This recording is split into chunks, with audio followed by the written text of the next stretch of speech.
Good morning, everyone, and welcome to another episode of Unscripted and Unchained RPG Review. I am Game Master Bloodworth, and as you can see by the graphics, today's video I'm going to be talking about ShadowDark: The Western Reaches, the Kickstarter. This is my Kickstarter preview. I'm going to do this in 5 different parts, so one for each new cursed scroll, and then for the player's guide and the game master's guide for this expansion of the ShadowDark franchise, where Kelsey Dion and the rest of Arcane Library are taking ShadowDark into through the remainder of 2025 and well into 2026 and probably beyond that as well, with putting out a game setting, for ShadowDark. So something that many of us were hoping would come along, and I'm sure that this was a project that Kelsey had been working on for quite some time as well. And so it's great to see that it is coming out fresh off of the 2024 successes that ShadowDark had. Many people were saying, well, what's the follow up going to be? Well, it certainly appears that the follow up is yet another home run. So we have back to back home runs right now from Kelsey and her team. And let's start taking a look at it. So before I go to the Kickstarter page itself, if you are not familiar at all, this is ShadowDark, and it was the RPG of the year last year. It won 4 Emmy Awards and Emmy Awards. Sorry, and I mean, it is a phenomenal game system, perfect for running at a convention, in my opinion. Um, Really, really growing, exploding on the convention scene. And I think with the introduction now of a world setting for it, that is going to build into the game system itself, that capacity to become a game system that you use for long term campaigning. So, really excited about seeing that. I have. I still have, so I know Kelsey sometimes catches my videos. I still have the signed copy that I'm going to give to my niece. I haven't seen her yet. She's still down there in Atlanta, so waiting for her to come up to New York. And so I will be passing this on to her. And really excited at the fact that the new Kickstarter, which I am not going to be giving away to anyone, as deserving as my niece is, the new Kickstarter is going to have another collector's edition or premium edition rule book. So, really excited about getting that. And then in the last Kickstarter, the first Kickstarter, we got the 3 Cursed Scrolls, and each of these include some new character classes, some new creatures, a map, a regional map that can be used here, and then further beyond that as well as adventure that is tied to that regional map and such. So these are a really great addition to a game rule book that comes out, because it automatically brings in that capacity to play over a very short period of time, or the adventures that are in here are actually very, very good at running, very brief sessions. A long 4-hour session at a convention, or even just 1 or 2 sessions at home. It came with pre-generated characters. This was very helpful as well. Some two-page or two-sided mini adventures, which I ran those at home as well, and they worked really well for 1 to 2 session gameplay. A number of new monsters that came along with it. And then, even though not at the time of launch, this was one of the stretch goals that was produced slightly later and that is ShadowDark. So solo play for ShadowDark. So now let's take a look at the new Kickstarter. So here we have the new Kickstarter, and I'm going to refresh it just to see if it goes beyond this. And yes, it did. So so 1.384-142 million dollars. So I'm pretty sure this has surpassed the original Kickstarter. So congratulations, this is awesome. Um, it broke the first 1 million in, I think, about 12 hours or so. This is now the third day. I believe it is coming up on the or maybe just slightly past the actual 72-hour mark, and so it is fully into its third day or beyond its third day, and it's doing really well. And the way Kickstarters usually do is in the latter part of the term, so once we get around like 20 day 3 and counting down to day 0 left on this, it will get another big boost of pledges going along. So really excited about getting this. I of course back this, and I back this at at one of the higher, the second to last higher pledge count. So this is what I am looking to getting. This is what I'll be getting. So I will be getting the no, that's not it. There it is. This is what I'll be getting. I'll be getting the slipcase and the all 6 Elder Cursed Scrolls in a soft cover backing here, along with the player's guide and the GM's guide. Then this is the premium core rules. So really excited about getting that. It comes with the Game Master screen, two decks for spells, at least 3. I believe it's now up to 5 mini adventures, a cloth map, which is going to be really nice to have on the table, as well as character sheets that are tearaway character sheet pad. Which I will probably never use, and just to keep it intact and just continue printing them out like I normally do. So that's the Kickstarter, and this is the first of the 4 Elder Scrolls. So this is what I'm going to focus on. Now these are free previews that you get from that website there. So from the backer information. So so anybody can log in and just check out these previews. And so that's what I was going to focus on with each, is just going over this preview a little bit. And I'm just going to pause for a second. Sorry about that. I had my throat lozenge got stuck on my tooth. So anyway, I'm going to go into this here and go to this view. And there we go. So this is the River of Night, ShadowDark Zine number 4, Cursed Scroll. And with each of these, we get a, let's rotate this around. So I flipped past it, there we go.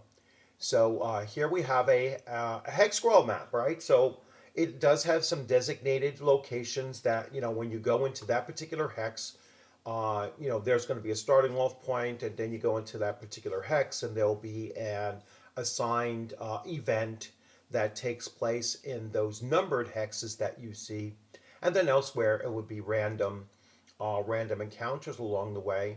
So we have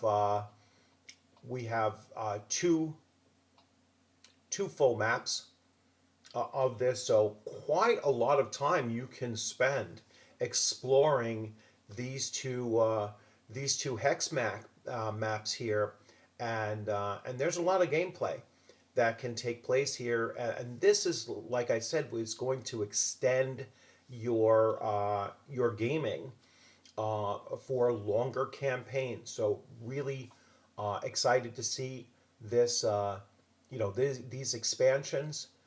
Once again, great art, and I will orient back to normal here. So we have the Basilisk warrior class, so a new warrior class, blazing-eyed warriors who coat their skin in mud and stone. Their ancient combat style mimics the basilisk's regal poise and ferocious strikes. Their weapons are the boomerang, the club, the dagger, the spear, and the spear thrower. Armor is none. Their hit points are D8 per level. Basilisk blood, you have advantage on con checks to avoid harmful maladies, poisons, and afflictions. You have a petrifying gaze. One creature of your level or less that meets your gaze must pass a DC 15 con check or be petrified for 1d4 rounds. It still takes damage as normal while petrified. You can use this talent a number of times per day equal to your con modifier. Minimum is 1 time per day. Stone Skin adds +2, 2 plus half your level, rounded down to your AC if you are otherwise unarmored. You have advantage on checks to hide in natural environments. All right, so pretty interesting. I mean, that's a unique character class. Here are your random leveled improvements or traits, talents, as they're called here. So on a 2d6, on a 2, you find a basilisk egg. A royal hatchling emerges in 1 to 4 days. A loyal hatchling, sorry. 3 to 6 is a +1 to weapons, attack, and damage. A 7 to 9 is +2 to strength, dexterity, or constitution stat. A 10 or 11 is +1 use per day of petrifying gaze. And a 12, choose a talent or +2 points to distribute 2 stats. So that's the first of the classes introduced here. And now we have a ranger, and this is really apropos because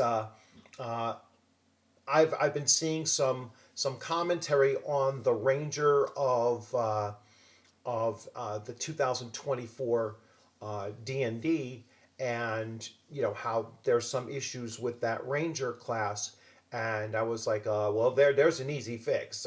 Play the Ranger from ShadowDark and just play ShadowDark instead. But anyway, skilled trackers, stealthy wanderers, and peerless warriors who call the wilds their home. Their weapons are dagger, longbow, longsword, shortbow, short sword, spear, and staff. They can wear leather armor or chainmail. They also have a D8 level, per level. Wayfinder, you have advantage on checks associated with navigation, tracking, bushcraft, stealth, and wild animals. I'm assuming that stealth means in the wild and not in city streets or that kind of thing. So I would be fairly, I would argue as a game master that that's where the stealth really comes into. Herbalism, make an intelligence check to prepare an herbal remedy you choose. If you fail, you can't make that remedy again until you successfully rest.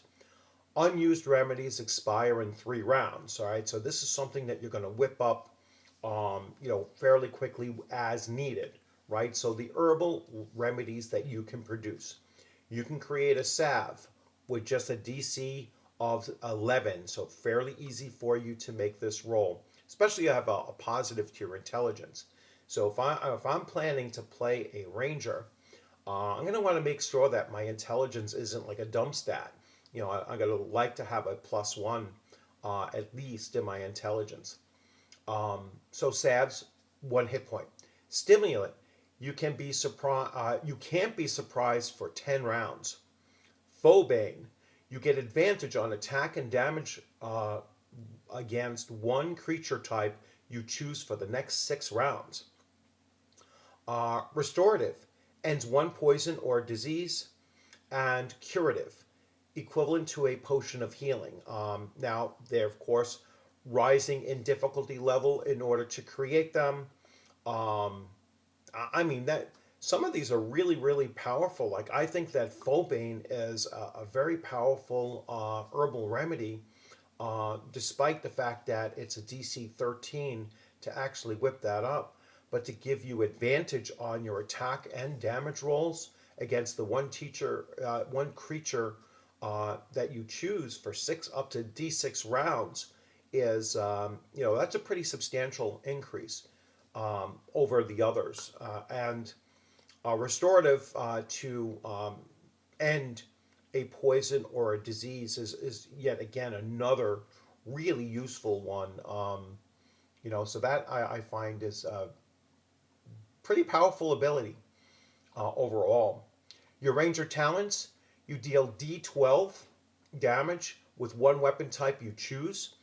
That's a permanent talent, right? So that becomes pretty substantial. +1 to melee or ranged attacks and damage.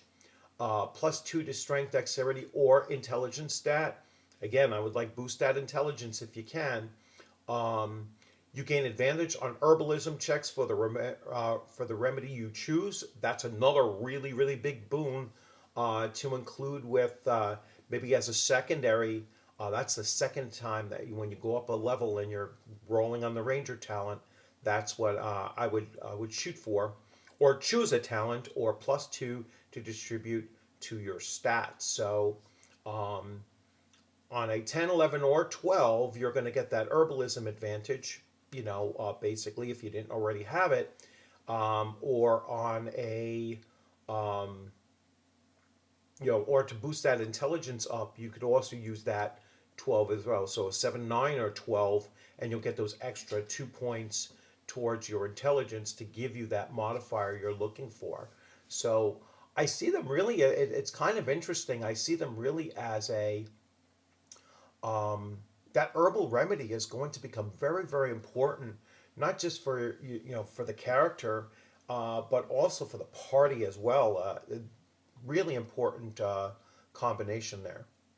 Incredible art. Druid spells, so we have some druid spells, though natural wizard can choose from the below list in addition to their standard wizard spells. And then we have those added in here as well. And then the Black River Hex Key, special locations. So we have all of these different locations that are already laid out.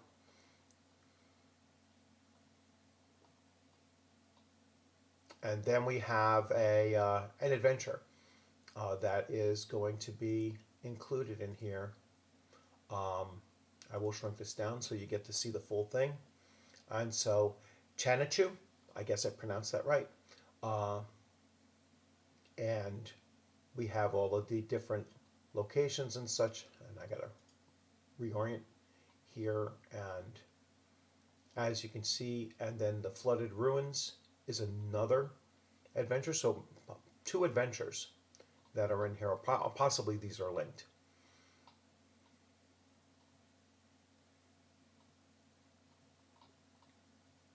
But that's only 21 pages.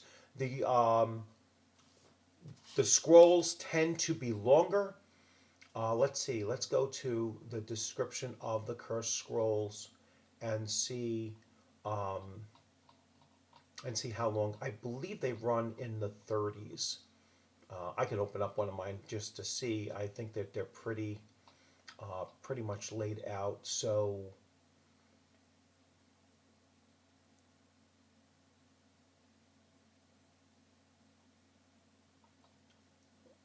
Cursed Scrolls, double-sided crawl, and 9 mini adventures. Yeah, so these are, a very trimmed down version, a preview version of them.